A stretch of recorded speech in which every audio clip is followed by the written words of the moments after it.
वापस बोलो। अपन ने कल तक इस बात पे चर्चा की थी कि सेवी वर्गीय प्रबंध का क्या तात्पर्य होता है, इसकी क्या विशेषताएं हैं।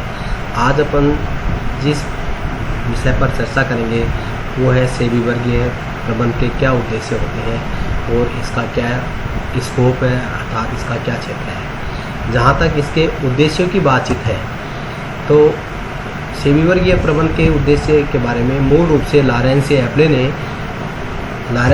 ने इसके उद्देश्यों के ऊपर प्रकाश डाला है।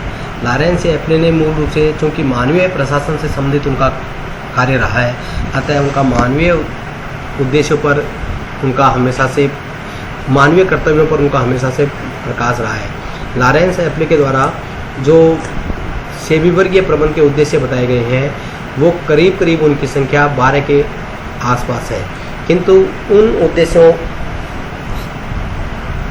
लॉरेंस एप्ले के द्वारा प्रदत्त उद्देश्य एवं अन्य प्रबंध शास्त्रियों के द्वारा दिए गए उद्देश्यों के आधार पर अपन इसके जो मुख्य उद्देश्य है उनको निम्न प्रकार से समराइज कर सकते हैं। इसका मेरे विचार से पहला उद्देश्य होता है न्यूनतम लागत पर श्रेष्ठ कार्मिकों का चयन, selection of best employees, best personnels on the at the minimum cost.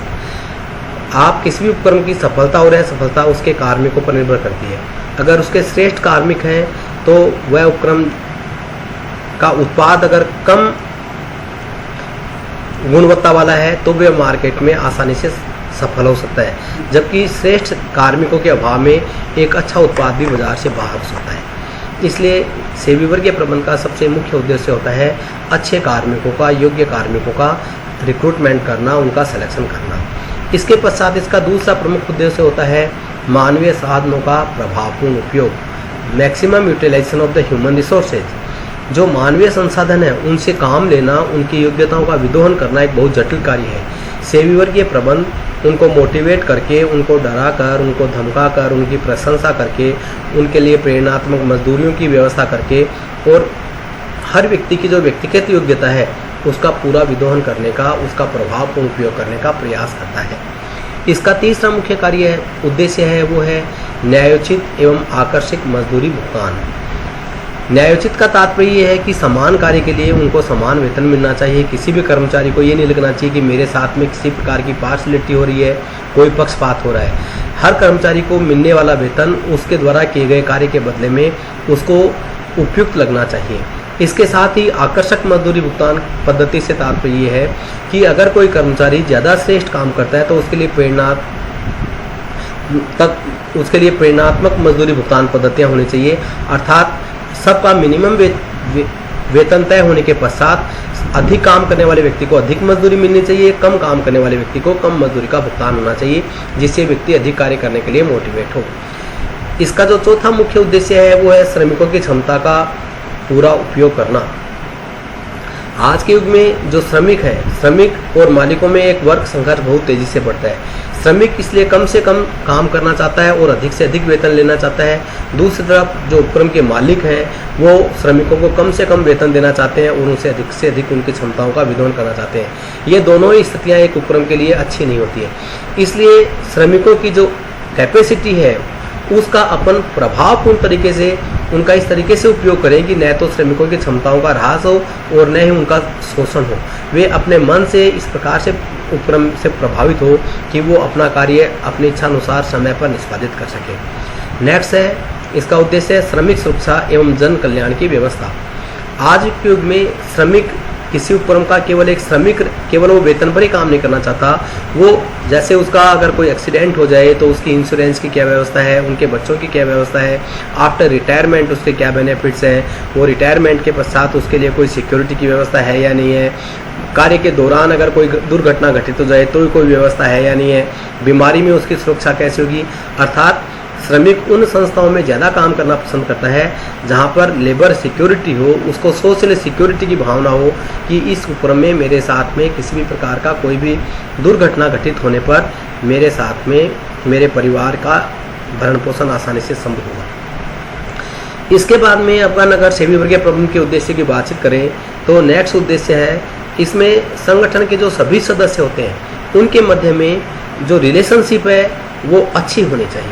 कई बार अपन देखते हैं कि संगठन के जो एक लेवल के जो कर्मचारी होते हैं उनके मध्य में जो संबंध होते हैं वो बहुत ही कटुतापूर्ण हो जाते हैं। जैसे प्रोडक्शन मैनेजमेंट मैनेजर और मार्केटिंग मैनेजर है या फाइनेंस मैनेजर है या स्ट्रेस मैनेजर है, अगर ये एक लेवल के चारों लोग हैं, अगर इनमें कोऑर्डिनेशन कोऑपरेशन इनके रिलेशनशिप में अगर स्वीटनेस नहीं है तो संगठन कभी भी अच्छे काम नहीं कर सकता है। इसलिए अगर प्रोडक्शन मैनेजर मार्केटिंग वाले के हिसाब से काम करे, मार्केटिंग वाला अपनी जानकारियां प्रोडक्शन वालों को शेयर करे, अर्थात उनके मध्य में जो रिलेशनशिप है वो बहुत ही प्रगाढ़ होनी चाहिए। इस उद्देश्य से भी सेवी वर्गीय प्रबंध की आवश्यकता होती है। नेक्स्ट इसके बाद में अपन कह सकते हैं कि ट्रेनिंग ऑफ द एम्प्लॉयज भी इसका एक मुख्य ऑब्जेक्टिव होता है। आप किसी भी श्रेष्ठ व्यक्ति का चयन तो कर सकते हैं किंतु उससे श्रेष्ठ कार्य का निष्पादन करवाना बहुत मुश्किल है। किसी भी व्यक्ति से श्रेष्ठ कार्य का निष्पादन करवाने के लिए आवश्यक है कि उस व्यक्ति को पहले उस कार्य की पूरी जानकारी दी जाए। अगर उसमें कोई टेक्निकल असिस्टेंस की ज़रूरत है तो वो उसको सिखाई जाए। जैसे मान लीजिए कि आपको एक वीडियो बनाना है तो सबसे पहले आपको ये बताया जाना चाहिए कि वीडियो कैसे बनता है, बनने के बाद में उसको कैसे अपलोड किया जाता है, उसके लिए कौन कौन से टूल्स चाहिए, कौन कौन सी टेक्निक्स चाहिए, किस प्रकार की व्यवस्थाएं चाहिए। अगर ये सारी व्यवस्थाएं उसको बताई जाए तो उसके द्वारा उसके पश्चात किया जाने वाला कार्य उसकी तुलना में ज़्यादा श्रेष्ठ होगा जो कि इनकी जानकारियों के अभाव में करेगा। नेक्स्ट अपन कह सकते हैं वो है उनका मैक्सिमम इंडिविजुअल डेवलपमेंट। हर व्यक्ति सामूहिक डेवलपमेंट की बजाय इंडिविजुअल डेवलपमेंट पर बहुत ज़्यादा ध्यान देता है।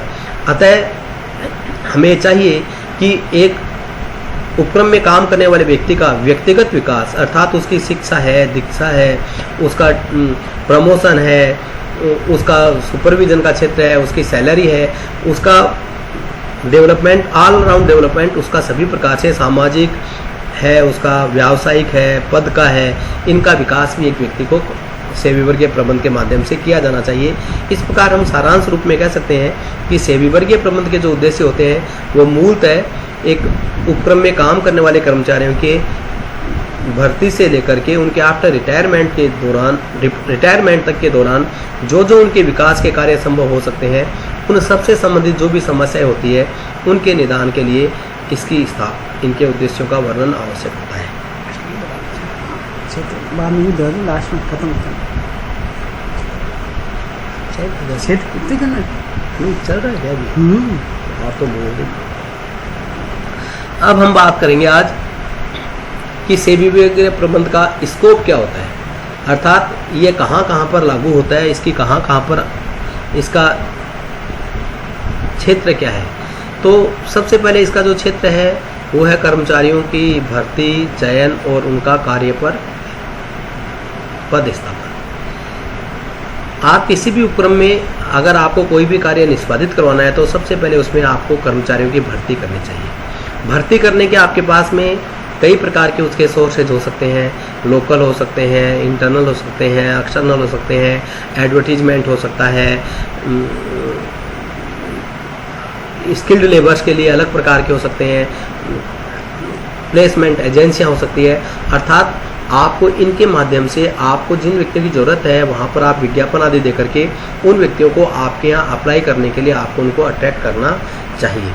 उसके बाद में आपको उनकी सॉर्टिंग कर करके कुछ जो योग्य व्यक्ति आपको मिलते हैं, आपको जो उनके रिज्यूमे के आधार पर जो व्यक्ति लगते हैं कि हमारे लिए उपयुक्त है, उनको आपका वैज्ञानिक विधि से उनकी योग्यता का परीक्षण करना चाहिए, उनका साक्षात्कार लेना चाहिए और उनका अन्य विधियों से भी नॉलेज की उनकी योग्यता की उनकी जांच करके फिर आपको सेवी वर्गीय प्रबंध उनका चयन करता है।